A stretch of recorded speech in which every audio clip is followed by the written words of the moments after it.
자, 여러분들 학습지 30페이지에 있는 선형화와 미분소 앞에서도 잠깐 디퍼런셜에 대해서 설명한 적이 있어요. 자, 여기서는 선형근사와 여기 있는 미분 조각에 대해서 설명을 한번 해보도록 하겠습니다. 자, 여기서 설명하고 싶은 거는 결국엔 뭐냐면 주어진 함수가 굉장히 복잡한 함수일 때 얘를 좀 간단하게 만들어서 근사값을 어떻게 잘 구할 수 있는지에 대한 얘기인 거거든요. 예를 들어서 이런 질문을 간단하게 해보고 싶은 거예요. 어떤 A에서의 함수값을 구할 수 있어. 이런 것들을 구하기는 쉬운데 여기서 조금 변화준 A 플러스 입실론에서의 값은 얘를 구하는 게 힘든 거야. 이렇게 FA라는 값은 구할 수 있지만 그 근처의 A 플러스 입실론을 구하기 힘들 때는 어떻게 처리할 거냐에 대한 얘기인 거거든요. 근데 이런 질문을 할 수 있어요. 얘는 구할 수 있는데 이 값을 왜 못 구하냐? 예를 들어서 이런 상황인 거지. 루트에 만이야. 루트 만은 계산하기 쉽지만 루트에 만 1이라든지 루트에 9999 여기 있는 값들은 실제로 바로 계산하기가 쉽지 않다는 것이. 즉 여기 있는 값은 구하기 쉽지만 여기서 조금 변화된 만 1이라든지 9999는 계산하기 힘들거든요. 그러니까 여기 있는 굉장히 적은 변화의 이런 값들을 우리가 원래 알고 있는 여기 있는 값과 비교해서 어떻게 구할 거냐면 결론적으로는 탄젠트 라인에서의 근사값을 구할 건데 여기서의 컨셉은 복잡한 함수를 간단하게 근사화시키는데 그 복잡한 함수가 여기 나와 있는 것처럼 미분 가능할 때, 자, 미분 가능한 함수라는 거는 아주 짧은 구간에서는 거의 직선처럼 보인다는 얘기로 돌려서 설명할 수 있거든요. 결국에는 포인트는 뭐냐면 어떤 함수가 주어져 있고 하나의 점이 주어져 있을 때 이 한 점을 통해서 접선의 방정식을 만들어서 이를 통해서 주어진 복잡한 함수를 좀 분석해 보겠다라는 거거든요. 여러분들이 뭐 접선의 방정식이 굉장히 익숙하기 때문에 그것의 중요성에 대해서 좀 잘 체감을 못할 수는 있는데요. 이 접선의 방정식이 사실은 아주 중요한 식이에요. 그래서 여기 있는 우리 교과서에 보면은 표준 선형 근사식이다라고 표현하기도 하거든요. 그래서 함수가 주어져 있고 어떤 점에서의 미분 가능성이 보장이 되면 그걸로 만들어진 이런 표현. 자, 얘가 접선의 방정식이죠. 그 접선의 방정식은 표준 선형 근사라고 한다라는 거. 그리고 그 표준 선형 근사를 이용해서 복잡한 식을 분석하겠다라는 게 지금 설명하고 싶은 맥락입니다. 자, 물론 주어진 함수 fx가 선형이 아니라 뭐 2차식이나 3차식 형태가 더 좋은 근사식일 수도 있죠. 근데 그렇게 되면 식이 좀 복잡해지겠죠. 그러니까 시간이 오래 걸린다든지 뭐 비용이 더 들겠다라든지 뭐 그렇게 되겠죠. 우리가 가장 적합한 방법을 고민하는 게 수학에서 가장 중요한 지향점이 아닌가라는 생각이 드는 것 같아요. 그래서 좀 여기 있는 상황을 좀 더 구체적으로 설명하면 예를 들어서 이런 얘기를 한번 해볼게요. 0이란 점이 주어져 있고 함수 fx가 루트에 1 플러스 x라는 점이 주어져 있어. 루트에 1 플러스 x라는 식이 주어져 있어. 그때 여기 있는 식을 하나의 점이 주어졌을 때 접선의 방정식을 먼저 구해보도록 할게요. 자, 그럼 프라임 x를 구하면 2분의 1에 루트에 1 더하기 x분의 1이고 f'은 2분의 1이네. 따라서 우리가 구하고 싶은 표준 선형 근사, 즉 접선의 방정식은 2분의 1에 x 빼기 0 더하기 1이니까 2분의 1 x 더하기 1인 거야. 자, 여기 있는 상황, 접선과 여기 있는 원래 원함수 루트 1 플러스 x를 여기 있는 그림으로 표현하면 루트 1 플러스 x가 주어져 있을 때 0 근처에서의 표준 선형 근사, 접선의 방정식을 조금 더 가까이 들여다보면 이렇게 표현할 수 있는데 붉은색으로 표현된 선형 근사식과 파란색으로 주어졌던 원함수가 거의 같은 상황인 것처럼 볼 수 있죠. 이렇게 설명할 수 있는 거는 아까 얘기했듯이 미분이 가능하기 때문에 가까이 들여다보면 거의 직선처럼 보이기 때문이거든요. 그러니까 여기서 이제 이런 얘기를 할 수 있는 거지. 이 예제를 통해서 우리가 루트에 1 더하기 x를 거의 굉장히 가까이 x0 근처에서는 여기 있는 원함수와 걔를 선형 근사한 2분의 x 더하기 2를 거의 같은 것처럼 취급할 수 있고 그 근사값을 구하는 게 얼마나 정확한지를 알아볼 수 있는데, 자, 루트 1.2란 얘기는 x 대신에 0.1을 대입했고 1.05란 얘기는 x 대신에 0.05, 1.005란 얘기는 x 대신에 0.005를 대입했을 때잖아요. 그때 여기 있는 근사량에 대한 값을 생각해보면 원함수에 대한 값과 여기 있는 선형근사를 통한 approximation 한 값을 비교해 봤을 때, 자, 얘는 이제 참값이죠. 참값은 루트 1.2라든지 루트 1.05에 대한 거. 그런 참값과 approximation 한 여기 있는 근사값의 차이를 보면 점점 0에 가까이 갈수록 그 참값과 근사값의 차이가 굉장히 작아진다는 걸 확인할 수 있겠다는 거예요. 직관적으로 늘 썼던 그런 상식적인 얘기, 0에 가까울수록 참값과 근사값이 차이가 작아진다는 얘기를 여기서 정리할 수 있을 것 같습니다. 자, 선생님이 앞에서 강조했던 얘기를 문제를 풀면서 적용해 보도록 하겠습니다. 자, 성균관대 기출문제인데요. 선형근사를 이용해서 여기 있는 값을 추측하라 라는 얘기인 것 같아요. 자, 우리가 세제곱근의 1000이란 값은 바로 구할 수 있지만 여기 있는 값은 바로 계산하기가 쉽지 않단 말이야. 그래서 선형근사를 이용할 건데 앞에서 중요했던 거는 결국에는 첫 번째, 선형근사할 때 미분을 활용할 함수를 바로 설정해야 돼. 주어진 문제 상황에서 보면 세제곱근의 루트 x를 가져오는 게 좋고, 또 중요한 게 미분 가능한 함수와 중심을 삼을 어떤 점이 필요했거든. 여기서는 a를 1000으로 가져오면 좋을 것 같아요.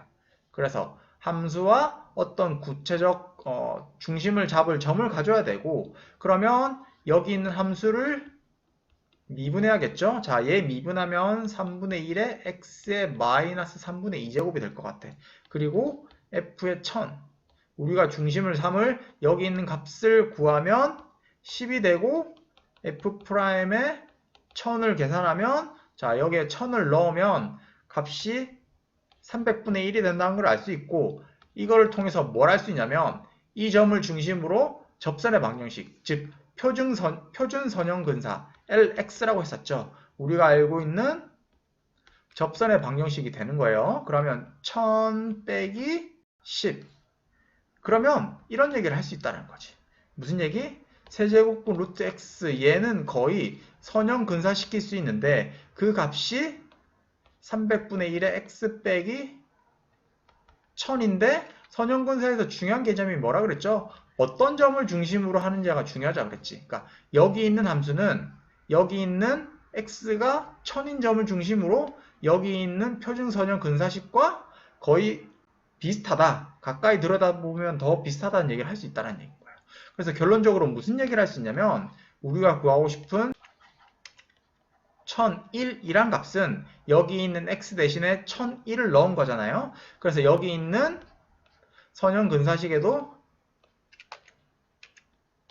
1001을 대입하면 여기 있는 값을 계산하면 300분의 1에 1001 빼기 1000 더하기 10이라서 그 값을 계산하면 300분의 3001이 된다는 얘기인 거예요.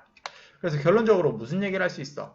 여기 있는 값을 바로 계산하는 건 쉽진 않지만 특정한 함수와 중심이 되는 점을 잘 설정해서 선형 근사화 시켜서 그걸 통해서 여기 있는 근사값을 추정한다는 얘기로 마무리 지을 수 있으면 좋겠습니다.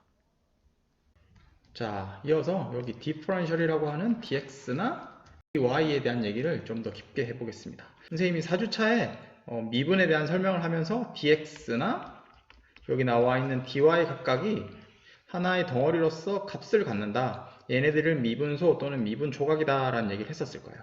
이 dx나 dy는 변위의 차이인 델타 x가 굉장히 작아질 때의 값을 의미한다고 그랬죠.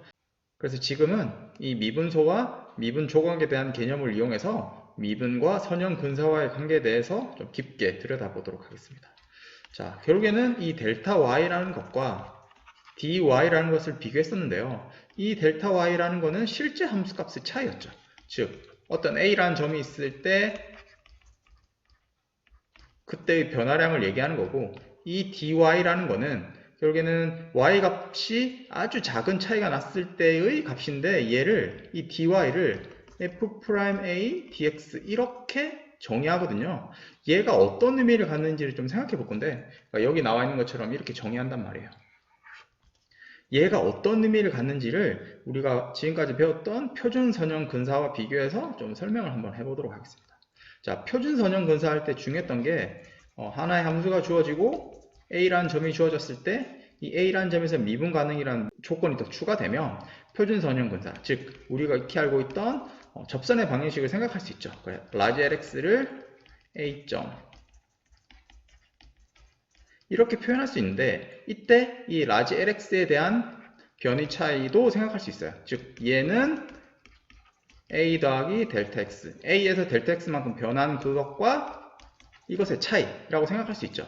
그러면 위에 있는 접선의 방정식인 표준 선형 근사식에 여기 있는 값을 각각 대입하면 자 얘가 왼쪽에 있는 이 값이고 빼기 자 A를 넣으면 결국에는 FA만 남아요. 자 A 넣으면 얘가 없어지잖아요. 그래서 얘를 빼면 얘 남고 얘 없어지고 얘 없어져서 결국엔 뭐가 남냐면 F'A의 델타 X가 남는다라는 얘기죠. 이 델타 X를 통해서 우리는 어떤 얘기를 할 수 있냐면 이 dx라는 거는 수학적으로 어떻게 정의했냐면 델타 x가 0으로 갈 때 그 델타 x에 대한 얘기였거든요. 즉 이것의 의미는 이 값이 굉장히 차이가 작아진다는 얘기인 거야. 물리에서는 보통 이 값을 수치적으로는 제곱하면 거의 0과 같아진다라는 걸로 생각한다고 그러겠죠. 그래서 결국에는 이 델타 x가 거의 0으로 가까이 가. 차분이 굉장히 작아지면 여기 있는 이 접선에서의 차이를 F'A의 이 델타 x를 dx라고 생각할 수 있다는 거죠. 그 차이가 굉장히 작아진다면 그 접선에서의 변화량 그 자체를 실제 작은 변화에서의 y-값의 변화라고 이렇게 정의를 한다라는 게 이번 페이지에서 설명하는 거거든요. 즉 y-값의 아주 작은 차이를 접선에서의 변화를 통해 설명하고자 한다라는 겁니다. 하지만 이때 이런 생각을 할 수 있을 것 같아요. 여기 있는 델타 x, 물론 여기서는 dx가 굉장히 작아질 때 델타 x를 같은 것처럼 취급하고 있거든요. 즉 델타 x가 거의 0으로 가까이 가더라도 원함수에서의 함수값 변화와 접선을 통한 함수값의 변화는 차이가 날 수밖에 없어요. 여기 있는 그림을 보더라도 이 원함수값의 차이와 접선에서의 차이, 여기 있는 오차가 생길 수밖에 없거든요. 그래서 이 오차가 뭘 의미하는지에 대해서 좀 깊게 설명을 해볼 건데요. 다음 페이지에 나와 있는 미분을 이용한 근사값의 오차에 대해서 설명해 보도록 하겠습니다. 자, 그래서 미분을 이용한 근사값의 오차에 대한 얘기인데 결국에는 뭐냐면 실제 변화량이 델타 y. 자, 이 델타 y가 실제 변화량이죠. 실제 변화량은 a 더하기 델타 x 빼기 fa야. 얘는 실제 변화. 그리고 접선에서의 변화량을 dy라고 했었죠. 얘는 F'A의 델타 x. 자, 여기 델타 x가 굉장히 작아지면 dx로 볼 수 있지만 일단 델타 x로 표시하겠습니다. 얘는 결국엔 접선에서의 변화량이고 아까 그림에서 봤듯이 오차라는 거는 결국엔 뭐냐면 실제 y-값의 변화와 접선에서의 y-값의 변화인데 이 값을 각각 들여다보면 a 플러스 델타 x 빼기 fa 이 실제 값 차이와 f 프라임 델타 x 접선에서의 차이인데 여기 있는 식을 이렇게 한번 생각해 볼게요. 이 전체 식을 여기 있는 델타 x로 묶어내면 빼기 f 프라임 a고 여기 있는 식을 이렇게 변형시킬 수 있다는 얘기인 거예요. 여기 있는 델타 x로 묶었기 때문에 얘가 a 플러스 델타 x 빼기 fa가 된다는 얘기인 거죠. 자, 이때 여기 있는 거를 통째로 자 에러 입실론이라고 칭한다면 원래 y의 변화와 접선에서의 변화 오차를 여기서 새롭게 정한 입실론이란 것과 델타 x의 곱이라고 표현할 수 있다는 거예요. 이때 어떤 사실을 확인할 수 있냐면 만약에 델타 x가 0이면 우리가 알고 있는 여기 있는 식은 어떻게 되죠? F'A로 간다라고 얘기할 수 있죠. 즉 델타 x가 0이면 얘도 F'A로 가고 얘는 F'A니까 우리가 생각했던 그 오차 자체가 0으로 간다는 얘기를 할 수 있거든요. 그래서 우리는 이런 얘기를 할 수 있는 거지. 실제 y값의 변화는 접선에서의 변화와 아까 얘기했던 오차의 합과 같은데 그 오차가 위에서 얘기했던 입실론이란 것과 델타 x의 곱이었어. 근데 이때 델타 x가 굉장히 0으로 가까이 간다. 즉 작아지면 여기 있는 실제 값을 이 dy라고 볼 수 있다는 게 자체가 뭔 의미냐면은 입실론이 거의 0으로 가까이 가기 때문에 이 실제 차이와 접선에서 차이를 거의 같은 것으로 볼 수 있다라는 얘기로 설명할 수 있다라는 거죠. 자, 지금 여러분들 봤듯이 이런 설명이 굉장히 번거롭고 중복되는 것 같지만 솔직히 다변수 함수로 이 개념을 확장시키면 지금 생각하는 이 오차에 대한 개념이 아주 중요해요. 자, 지금부터의 설명은 이 기초미적분학의 범위를 좀 벗어나지만 여러분들의 깊은 이해를 돕는다는 차원에서 일단 설명을 한번 해보도록 하겠습니다. 자, 우리가 일변수 함수에서 함수가 주어지고 점이 주어졌을 때 그 점에서 미분 가능성을 어떻게 논했었냐면 h가 0으로 갈 때 h분의 이렇게 생긴 놈의 극한값이 존재하면 점에서의 미분 가능성을 논했단 말이에요. 하지만 이변수 이성의 다변수 함수에서는 이 개념을 그대로 적용하는 게 어려워요. 왜냐면 자, 이변수 함수니까 이렇게 변수가 이변수 함수에 대해서 자, 이변수니까 하나의 점도 이렇게 변수가 두 개가 주어져야겠죠? 1변수에서는 x는 a 이렇게 주어졌다면 2변수에서는 이 점에서의 미분 가능성을 논해야 돼요. 자, 그러면 위에서 했던 거랑 마찬가지로 미분 가능성을 극한값으로 논한다면 리미트 자, h 얘는 벡터가 돼야 돼. 이거분의 f에 빼기 이렇게 돼야 되거든요. 이때 이런 극한값의 존재성을 설명하는 게 넌센스가 되는 이유가 뭐냐면 자, 얘는 벡터를 얘기해요. 왜냐하면 2차원에서 이 점을 하나 잡았을 때 얘로 가까이 가는 방향이 굉장히 많거든요. 그래서 벡터가 그 벡터 h가 0으로 가는데 자, 분자에 해당되는 이 값은 실수란 말이에요. 그러니까 1변수에서 미분 가능성을 논하는 이 이야기를 2변수에 그대로 적용하면 넌센스가 되는 게 분모는 벡터량을 설명하는 거고 분자는 실수가 되므로 이게 정확한 미분 가능성을 논할 수가 없다라는 거죠. 그래서 이변수 함수에서는 미분 가능을 어떻게 설명하냐면 결론적으로 여기 있는 설명을 다른 방법으로 설명하면 이렇게 될 것 같아요. 리미트 h가 0으로 갈 때 h분의 f의 a 더하기 h 빼기 fa 얘의 극한값이 존재하면 그때 미분 가능하고 그때 값을 f'a라고 했잖아요. 자, 이 값을 다시 어떻게 설명할 수 있냐면 리미트 h가 0으로 갈 때 h분의 f의 a 더하기 h 빼기 이 값과 이 값의 차이가 0이라고 생각한다는 거예요. 그러니까 우리가 1변수 함수에서의 미분 가능성은 이 값의 존재성인데 이 값의 존재성은 결국에는 이렇게 생긴 놈의 극한이 0으로 가는 걸로 볼 수 있다는 거죠. 자, 이걸 다시 한번 들여다봤더니 리미트 h가 0으로 갈 때 자, 여기 있는 거를 통분했을 때 h분의 f의 a 더하기 h 빼기 fa 빼기 f'a 곱하기 h 이것의 절대값이 0으로 간다라고 볼 수 있거든요. 자, 근데 여기서 좀 자세히 들여다보면 여기 있는 분자의 값이 우리가 앞에서 봤던 거랑 굉장히 비슷해. 뭐냐면 여기 있는 부분이 실제 함수값의 변화고 얘가 접선에서의 변화량. 즉, 이 분자의 값이 앞에서 설명했던 그 오차라고 했던 거 그 값이거든요. 근데 얘는 결국에는 h에 따라서 값이 달라지니까 얘를 하나의 h 값으로 달라지는 입실론 h라는 새로운 함수 앞에서 얘기했던 그 오차라고 본다면 이렇게 정의한다면 이 미분 가능성의 조건을 이렇게 설명할 수 있어요. 리미트 h가 0으로 갈 때 h분의 입실론 h 이 값이 0이라 할 수 있다는 거죠.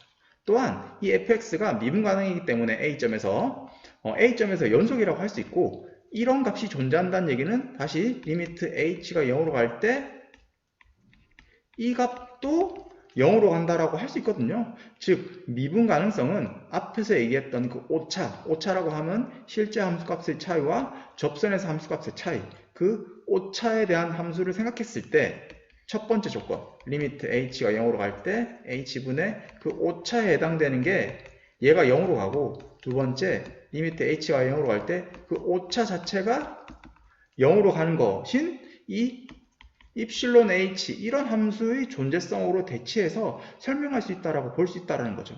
근데 이게 왜 중요하냐면 이 개념을 2차원으로 확장했을 때도 설명이 make sense 되게 잘 된다는 얘기거든요. 그 맥락을 다시 한번 설명해 보면 자, 이변수 함수에서 위에서 얘기했던 오차, 이 h라는 함수를 정의하는 과정을 다시 한번 생각해 보도록 하겠습니다. 이변수 함수니까 이렇게 변수가 두 개가 있고 A라는 점, 즉 벡터로 주어진 이 점에서의 미분 가능성을 생각해 보도록 하겠습니다. 아까 1변수에서는 오차를 설명하는 EH라는 함수를 정의함으로써 미분을 설명했잖아요. 2변수 함수도 마찬가지 오차라는 걸 설명할 건데 2변수 함수는 변수가 두 개니까 H1, H2 이렇게 정의가 될 것 같아요. 어떻게 정의할 거냐면 원래 함수값의 변화 A2 더하기 H2 얘와 A2 자 얘가 실제 함수값의 차이고 빼기 여기를 네모라고 하겠습니다. 얘랑 H1, H2 자, 이 값을 오차라고 생각했을 때 미분 가능성의 조건은 뭐였냐면 첫 번째 리미트 H1, H2 자, 얘가 0으로 갔을 때 그 오차가 0으로 가는 조건과 얘가 0으로 갔을 때 이거 분해 이것의 절대값이 0 이것인 여기 있는 빗금친 이것의 값이 존재하는 것으로서 이 변수에서의 미분 가능성을 논할 수 있거든요. 그럼 결국에는 여기 있는 값이 어떻게 정의되느냐가 이 변수 함수의 미분이 어떻게 설명되는지를 설명할 수 있는 건데 자 여기 있는 계산된 형태를 보면 자 얘는 어떤 함수값에서 함수값을 뺐기 때문에 여기 있는 값들은 다 실수가 돼야 돼요. 근데 봐 얘는 벡터량이죠. 벡터량 행렬로도 볼 수 있고 근데 행렬과 어떤 걸 곱했을 때 여기 있는 거 덩어리 자체가 실수값이 돼야 되는데 이 행렬과 어떤 값이 곱해져서 실수값이 되려면 결국엔 여기 있는 빗금진 부분이 어떤 형태가 돼야 되냐면 1 곱하기 여기 있는 형태의 행렬 표현이 돼야 돼요. 즉, 이 다변수 함수, 자 여기서는 이변수 함수인데 다변수 함수의 미분은 행렬 형태로 주어진다는 얘기를 앞에서 얘기했던 그 오차를 설명하는 여기 있는 입실론이라는 새로운 함수를 정의함으로써 이변수 함수의 형태가 행렬로 표현된다는 걸 생각할 수 있거든요. 자, 그래서 다시 말하면 앞에서 얘기했던 그 오차를 설명하는 이 입실론 h라는 그 값이 조건 첫 번째와 조건 두 번째를 만족한다는 것이 무엇을 설명하는 거냐면 충분히 좋은 선형 근사를 갖는 것이 미분 가능성의 의미라는 뜻이거든요. 이거는 무슨 얘기냐면 원함수 fx의 정보와 이를 접선으로 근사시킨 f'A 곱하기 h 이거와의 차이가 입실론 h였잖아요. 즉 이때 h가 0으로 가면 입실론 h가 거의 0으로 갔었죠. 그게 조건 두 번째였죠. 즉 오차가 거의 0이 되는 거고 여기서 얘기했던 그 선형 근사식 값과 원래 함수의 차이 선형 근사식 값과 원래 함수 값이 거의 동일한데 사실 수학적으로는 오차가 0으로 가는 것만으로는 미분 가능성을 설명하는 것이 충분하지 않다는 거예요. 그래서 여기 있는 조건도 필요한데 이 말은 뭐냐면 여기 있는 오차가 0으로 가는 것뿐만 아니라 여기 있는 값도 0으로 간다는 얘기는 h가 0으로 가는 것보다 이 오차의 값이 더 빨리 0으로 가야 된다는 얘기거든요. 오차가 0으로 더 빨리 간다는 얘기는 근처에서 보면 얘가 거의 1차식과 같아져야 된다는 얘기인 거예요.